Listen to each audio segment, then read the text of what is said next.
grade. This is your last video for history. Okay? It is amazing. We're like finishing up everything today.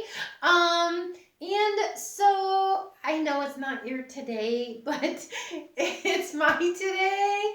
And like I'm doing all these ending videos, so I just finished recording your final spelling test. And now I'm gonna do your final history. Okay?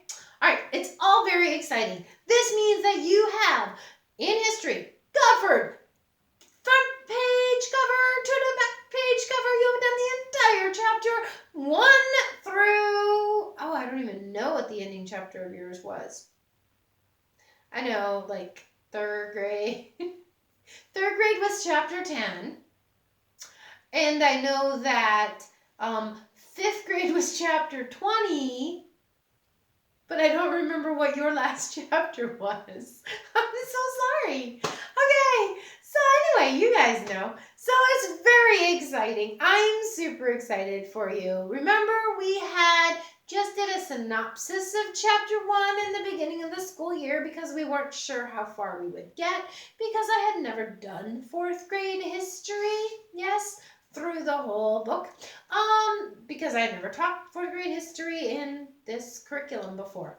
And so it's been an adventure, and we did a great job, and we got to the end, yes, to our last territory. I think it's chapter 19. Anyway, 19, 20, something in there, 18, 19, 20, somewhere in there. Anyway, so we got through all the states, we got through all the territories, and the reason that I didn't do this one was because it mostly talked about leadership, and we did spend a couple days talking about good leaders and bad leaders in the classroom, if you remember, go way back to September when we started our school year, okay? And I wanted to be able to get through all the states because the teachers who taught before, they didn't get through the whole book, so I wasn't sure how that was all going to work, and we did a great job. You guys did a great job. We went through all of the state groupings, you know, the Northeast, the Southeast, the Midwest, the Southern, the Rocky Mountains, the Midwest, the Pacific Islands, and then we even got through all the territories, yes, the U.S. Virgin Islands and Puerto Rico and Guam and the Mariana Islands. And we talked about all those things, and it was very exciting, and I hope you learned a lot. I learned a lot.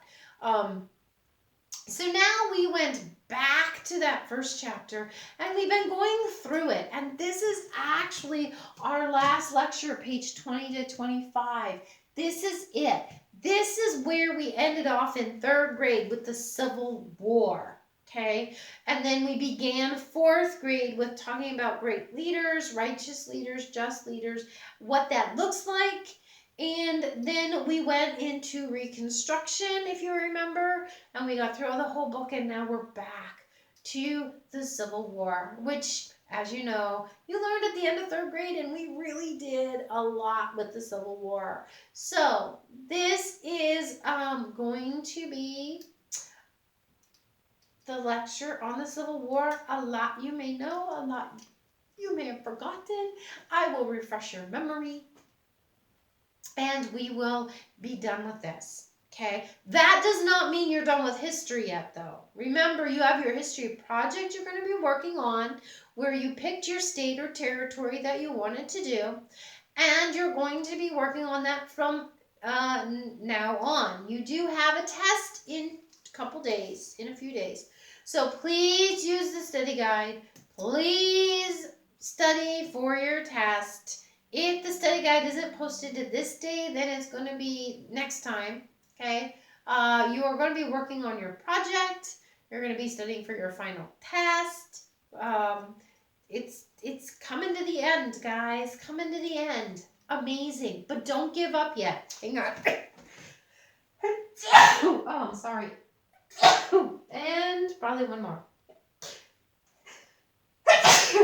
Oh, yes. The 3 sneezes. Woo! All right. Just like in class, yeah. Okay, Except I know this is all on the internet. You guys need to stop posting comments, please, on the YouTube thing. Everybody sees that. Okay, this isn't just for your class. It is like everybody. So please stop posting here. I want to protect your privacy. Please stop posting here. Post on Google Classroom private comments. That is fine. Don't post here. Are you listening to me? I've got one person who keeps, well, I've got 2 people who keep doing it. Don't post here. If you want to say, yay, for this or that, then go to the private comments where this lesson is, okay? All right, here we go. I'm going to move you up just a teeny touch. Okay, so we are looking at the issue of slavery. Remember we talked in 3rd grade how slavery was an issue from the beginning of the foundation of our country, and nobody wanted to deal with it, so they just kept passing it on, and they did compromises, and they did laws, and they did those things to keep moving it along so that they didn't have to deal with it, until finally it explodes in 1860 with the secession of the southern states. And then it goes into 1861 when we finally go to war over the secession of the states. And why did they secede? Because they were worried Abraham Lincoln was going to get rid of slavery, even though he said he wasn't. Okay? So, are you ready? Here we go. All right, so slavery. Southerners and Northerners had very different ideas about slavery. So the Southern people wanted to be able to bring their slaves anywhere they went and still have them be slaves. They did not want to go into a free territory or a free state and lose the right to have their slaves be slaves. All right? And so they also did not want new free states to come in. Remember, this is why we got the Missouri Compromise, is because they were worried about the balance of power. Okay? So if you have too many free slave states and not enough slave states, then the free states can start making laws that affect the slave states that they don't like getting rid of slavery. That was like their big thing, getting rid of slavery, okay? And the northern states, yeah, they wanted to stop slavery from spreading, okay? So there were new territories coming into joining the country. There were new states joining the country, and they did not want all these new places that were being settled to be slave states, slave territories, slave whatever. And so that's why they had another compromise. Yeah, those actually 5 laws that Stephen Douglas got passed one at a time, because when they went all 5, nobody liked them, and they said, but they were exactly the same thing, just separated. Okay, that's how come they said, a territory can decide on its own, and then Kansas had the fighting, and then there was the bleeding Kansas thing, right? Okay, so the Northerners also did not want new slave states. They didn't want the balance. It was the same thing. They both wanted to keep them the same so that they could have balance, because the northern states were worried that if there were more slave states, they'd make slavery go everywhere, all right? So that was the big issue. Please be aware, maybe you don't know this, or I don't know. I have said it before, but please be aware that in the very beginnings of the nation, there was slavery in the North and the South equally, okay? But as the North and South developed their economies, the Northern economy changed to a point where they did not use slaves or need slaves, because it was cheaper just to hire people to go into the factories. But the Southern economy was built on slavery due to the fact that they had large plantations, which, remember, are farms, and they had labor-intensive crops like tobacco and cotton that needed to be planted and picked and dried and sorted, and remember we talked about the seeds and the cotton, and they had to be all pulled out by hand, and so it was super labor intensive. So in the North, slavery just kind of died out because there wasn't a need. In the South, they felt there was a need because of the crops. Remember those things? I hope so. By the way, this is going to be a long lecture, just so you know. All right. Christians, believe it or not, disagreed about slavery. Some Christians said, yeah, slavery is fine. Hello, it's in the Bible. And other people said, no, slavery is wrong because you can't own people because we are all created in God's image. How can you decide to own somebody like you own your house or you own your horse? Because remember, they didn't have cars back then, yeah? Or you own your crop, yeah? How can you own a person like that? They're created in God's image. All right, so there was this debate. So let's go ahead and look at some of the things they were debating about. They were debating about the fact that slavery was in Bible times, which it was. If you look, Paul even talks about how slaves are supposed to treat their masters and masters treat their slaves. But what other Christians said was biblical slavery was completely different than American slavery. So let's look at the differences. So in Israel, you as an Israeli person could sell yourself into slavery in order to pay a debt. Okay? So if you got into debt and you couldn't pay it, you could say, hey, I'm going to be your slave and I will work off my debt. And that person would say, okay, you can be my slave and work off the debt. And so that is what they would do.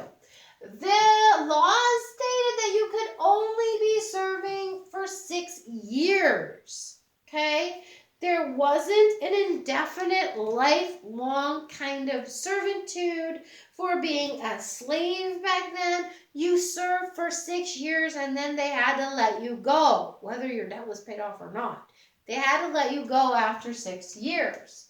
And they didn't just like open the front door and say, bye, see you later, have a great life. The owner actually had to set you up with a business, or they had to set you up with a farm or something so that you could do something and make a living and feed yourself. They didn't just open the door and kick you out. You're gone. It's good. 6 years. It's been great. See you later. Okay. They couldn't do that. All right. Let's compare that with American slavery.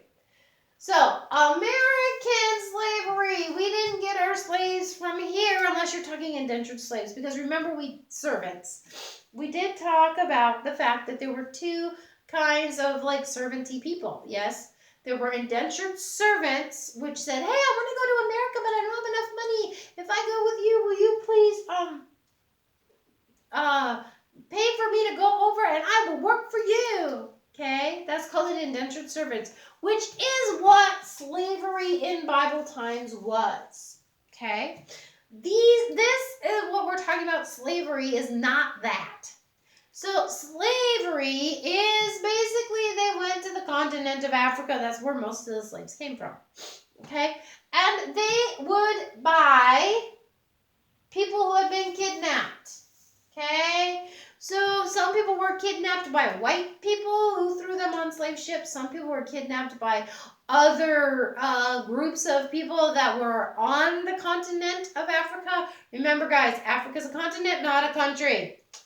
Okay, South Africa's a country on the continent of Africa, like Kenya and Tanzania and Ethiopia.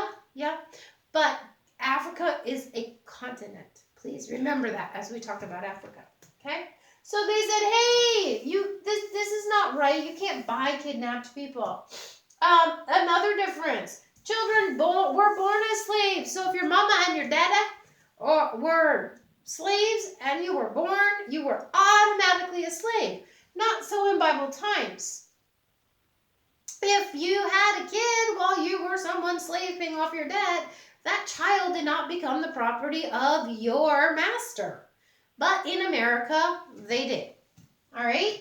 Slaves were slaves for life. Again, we talked about that. Biblical times, 6 years. America, from the day you were born to the day you die, or the day you were bought to the day you die, depending on if you were born on that plantation or if you were brought from the continent of Africa and then purchased at a slave auction. Yes, they had slave auctions. Okay. And the Bible talks about treating slaves well. They were treated well here. I mean, they even set up a farm, bought them a farm or a business or something to do after. But here, slaves were mistreated. Now, not all slaves were mistreated by all masters. Just know that. Okay? It's like anything. You got the good and the bad. We read about Phyllis Wheatley. She was a slave bought by the Wheatleys in Massachusetts, remember? They taught her how to read, they taught her how to write, she wrote poetry, they gave her the option of being free. They treated her like one of their kids. They did, okay? They educated her, they clothed her, they took her on trips.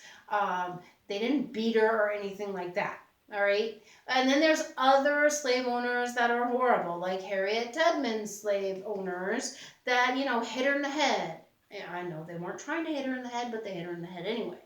And people like that. So again, there were decent slave owners and not so decent slave owners. But that's one of the issues. A lot of them did mistreat their slaves. All right. All right. So they got the slaves from the continent of Africa. Why were these people slaves on the continent of Africa? Well, let's look at that. So some people were captured, again, by the white people. They go and capture.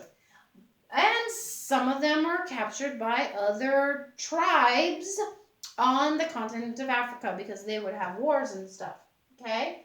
Some were already slaves. So when one tribe of people would fight against another tribe of people, whichever tribe won took the other as slaves. So pretend we have the Jeffrey tribe of people and the Susie tribe of people, and they fight. The Jeffrey side wins, so all the Susie tribe now has to be their slaves. Okay? That's how it worked.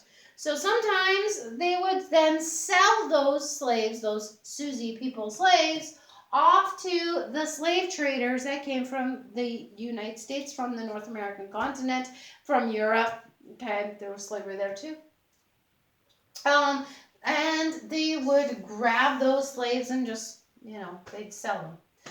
Some of them were prisoners of wars and kind of thing. Say the Susie tribe, the whole tribe didn't lose, but during the Jeffrey and Susie tribe fight, Susie captured some of Jeffrey's people, and she could hold them as prisoners of war, basically, and she might sell them to slave traders. All right, does that make sense? So those are the ways they got the slaves.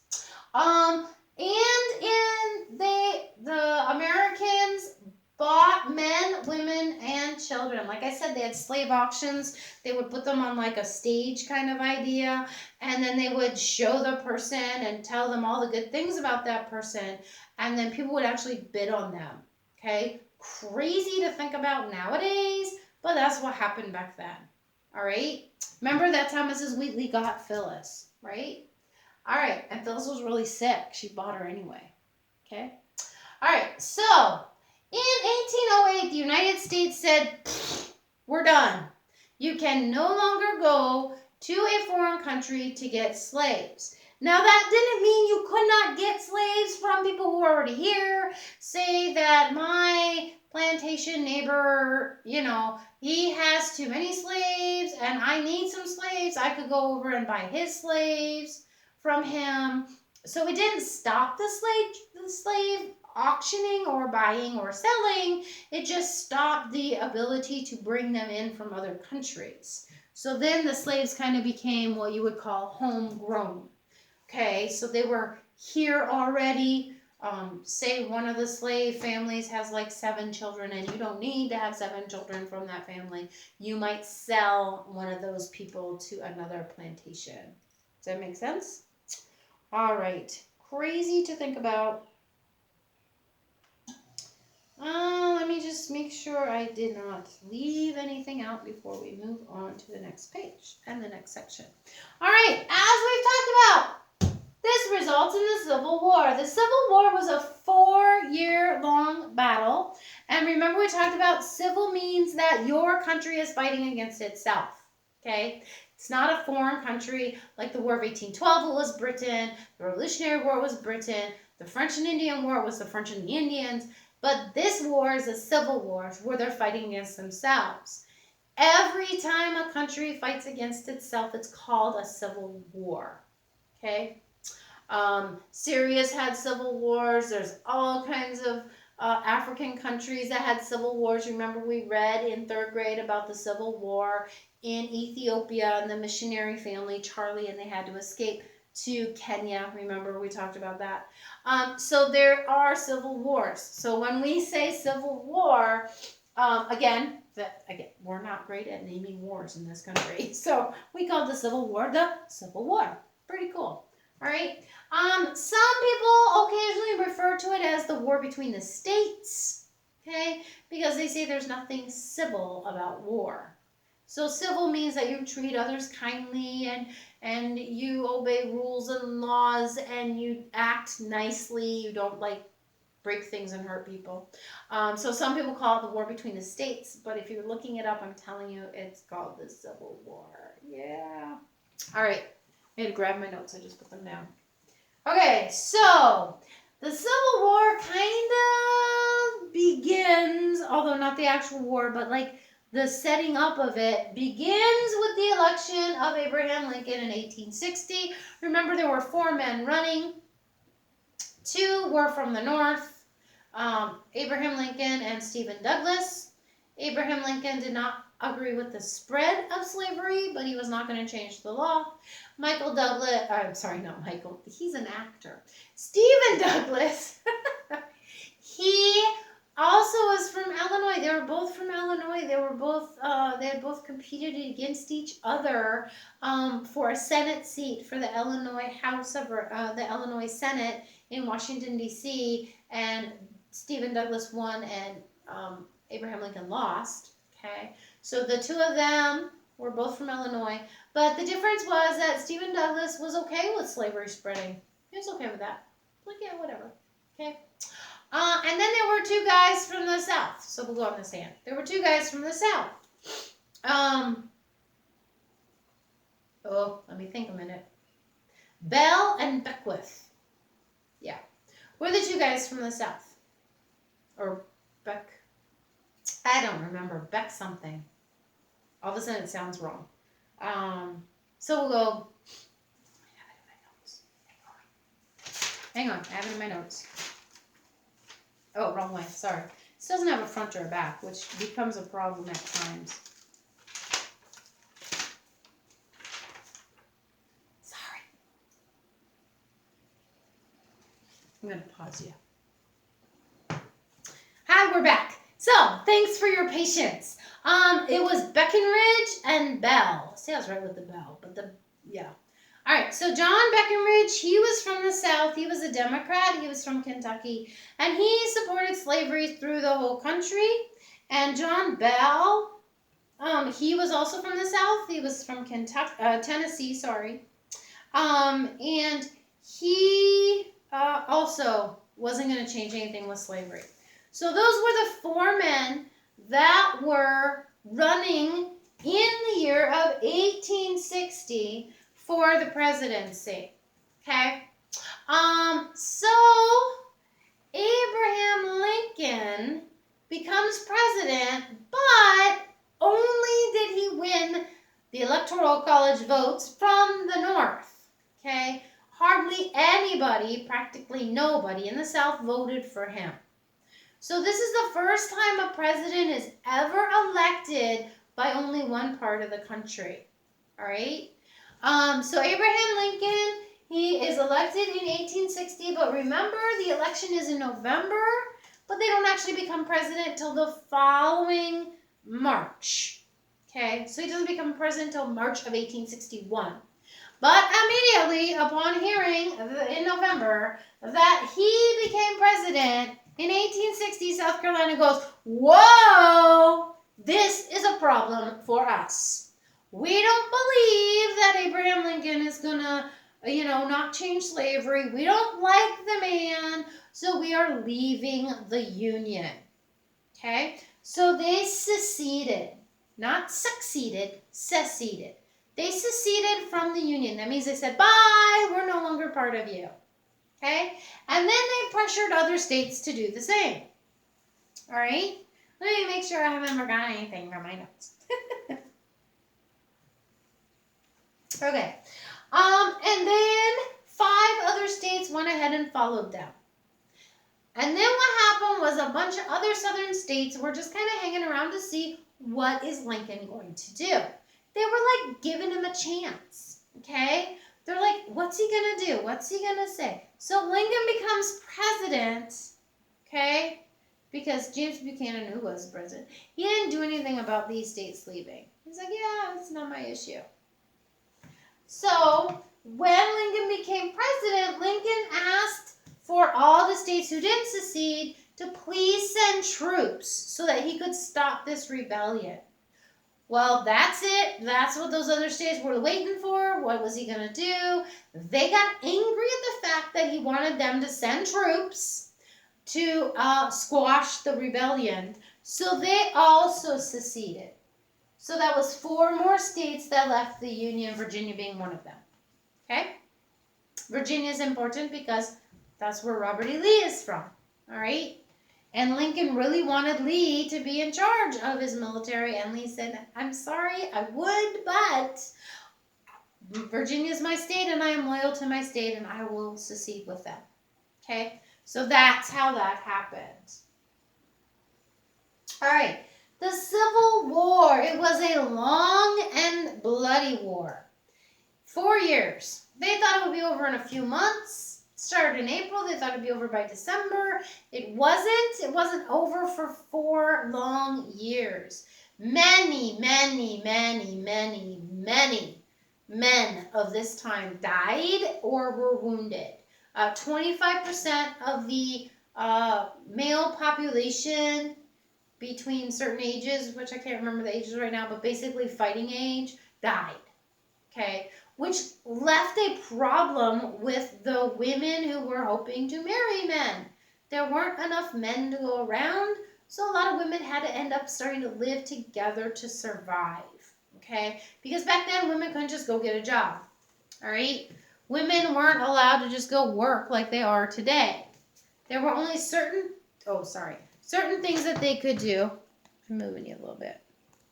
And there were only certain ways that they could do it.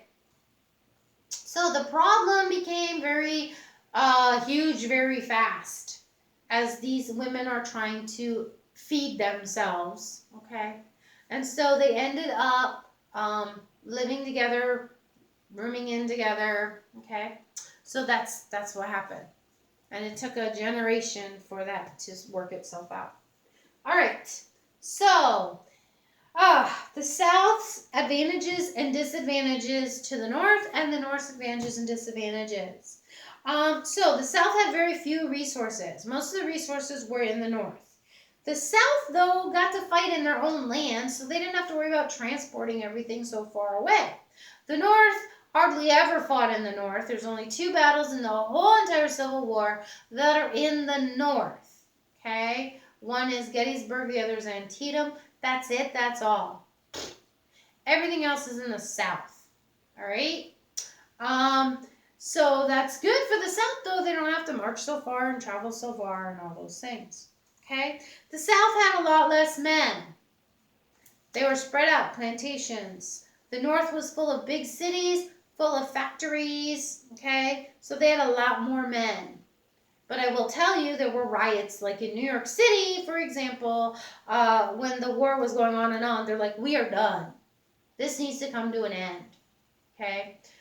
So neither side was super happy about serving in the war. And there was a lot of people who deserted, all right? The South had better generals. Even though all the generals here that are in the North and the South, the Union and the Confederacy that you learned about last year, Even though they all went to West Point, even though they were all friends, the way their minds worked, the South ended up with a lot more generals that were better and smarter at strategery and things. Okay? And they were defending their own land. So you tend to fight harder when you are defending your own land than when you're going over to other places and, fighting there. Because it's your home that you're protecting, and your children and your wife and your parents and that sort of thing. Okay? The North, their huge advantages were the factories, because they could make weapons and ammunition and all that stuff. And their railroads, there was a lot more railroads in the North. It was easier to transport things around. And the fact they had a whole lot more people. Okay? So the battles are bad, and toward the end, they're really bad because of the develop of weaponry. So the South and the North start losing a lot of people, but the North is able to replenish them. It gets so bad in the South that they start allowing slaves to fight for the Confederacy, promising them their freedom if they happen to win at the end. Okay? So it gets pretty bad. All right, let's continue. So the final solution is da-da-da-da. After Lincoln goes through tons of generals and there's no winning, and there's just stalemates, and there's just death and dying, he finally discovers Ulysses S. Grant. He figures out he's a good fighter. He knows when to fight. He knows when to siege. He's awesome. He puts him in charge, and he ends up becoming the president, by the way. 18th, I think, president, because Lincoln was the 16th, and then Johnson was the 17th, and I think Grant was the 18th. I'm pretty sure, but not positive. Okay. So the North wins under Grant because he is tactical in how he does things. He sends Sherman across the South to march to the sea, remember, so that they cut off the supplies and they cut off any help that the South would get. And so they do all those things, and the North wins, and slavery is finally outlawed in the United States. Okay? We are the last industrial nation, civilized nation, powerful nation, however you want to say it, that outlaws slavery. Britain had done it under Wilberforce, his pushing and stuff. And so all the other countries, which were considered powerful at the time, had already outlawed slavery. So we were the last ones to do that. Okay? But we did it. Yes, we did. It's actually a constitutional amendment to the Constitution saying that slavery is not allowed. And that ends our unit. So in the book, it has conclusions. So I'm just going to kind of read you the conclusions that it talks about in the book. You're going to read it when you read pages 20 to 25 in a minute. All right? So, conclusion. After the Civil War, the country had to be rebuilt. After the rebuilding, there's a westward expansion. And as the people go west, because this is like something too, because of all the destruction in the South, a lot of people actually started going west. All right. So they go west, and they need to manage the people in the West. I mean, there needs to be laws and governments, and this is where you find like a lot of Western movies are based on this time of history after the Civil War, and the people go west, and there just aren't enough governments, and the government set up yet, because this is territories, this isn't states. There's a lot of outlaw things going on, thievery and gambling and just things that are not God honoring, okay, going on. And so they bring in marshals, and they set up sheriffs, and it's just a very tumultuous time in American history. And a lot of big names come out of it, like Jesse James, okay, the James brothers. And they're famous for robbing banks, okay. Eventually, Jesse James is taken into custody. He's dead when he's taken into custody, but there's a poster, a reward, and Jesse James's friend Ford is his last name, brings him in. Okay, dead. He shoots him and brings him in. So it's just a very turmoil, a lot of turmoil, because there's not government set up, there's not law set up. So people, when they are allowed to just do whatever, they tend to do sinful things. Our heart is deceitfully wicked, and who can know it? The Bible tells us. Okay, so government is set up to punish the wicked, to help maintain order, and that was something that was an issue as the Western expansion began after the Civil War. Okay, Christians of the day faced challenges just like we do today, from unbelieving and wicked culture, just like we do today. Evangelists still pointed people to Christ.